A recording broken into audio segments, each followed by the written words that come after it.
Prime Minister Narendra Modi will meet his entire Council of Ministers today evening for a mid-term review of the government's performance ahead of the crucial assembly elections in Assam, West Bengal, Kerala, Tamil Nadu and Puducherry. The meeting is the second since May 2014 and comes ahead of the budget session next month. Agriculture and rural development will be in focus.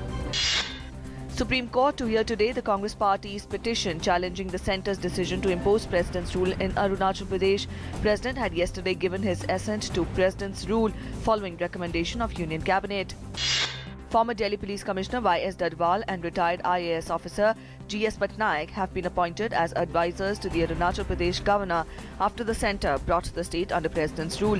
While Dadwal is a 1974 batch IPS officer who retired in 2011 from paramilitary SSB after being the Delhi Police Chief, Patnaik is a 1980 batch IAS officer who retired after serving in the Delhi government in various capacities.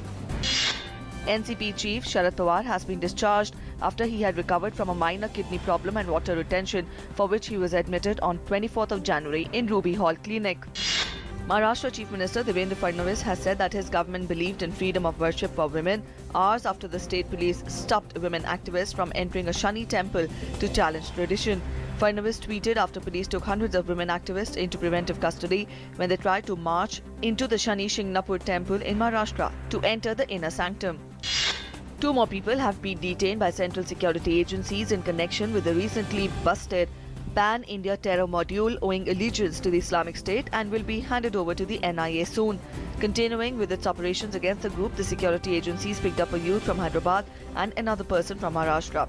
The two, whose names have been withheld, were being questioned by a joint team of intelligence agencies.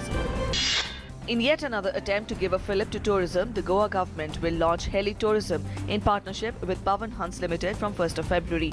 Announcing this, the State Chief Minister Lakshmikant Parsekar said that the move will certainly bolster the image of tourism industry and bring in the much-required world-class touch to the sector. Israel Prime Minister Benjamin Netanyahu makes a serious allegation against UN Chief Ban Ki-moon, accusing him of supporting terrorists. Ban Ki-moon had recently described the agitation by Palestinians as a natural reaction of the oppressed people. The US state of Nevada will open a new tourism office in New Delhi to promote its travel and tourism sector in India. The state has 6.5% share of the Indian travel market, and the research indicates that the top reason for Indians to travel is to visit the families living in the US. US Secretary of State John Kerry called on China to do more to rein in North Korea's nuclear activities and decrease tensions over disputed parts of the South China Sea. Wrapping up an 8-day around-the-world diplomatic mission in Beijing, John Kerry hailed US-China cooperation on several issues, including the Iran nuclear deal and climate change, but said that consensus on North Korea and South Korea Sea remained a work in progress. Police rushed to a military hospital in San Diego after reports of gunfire, but an initial sweep of a sprawling facility found no sign of a shooting. A single witness reported hearing 3 shots in the basement of one of the several buildings in the Naval Medical Center complex in South California on Tuesday, prompting a massive response from authorities.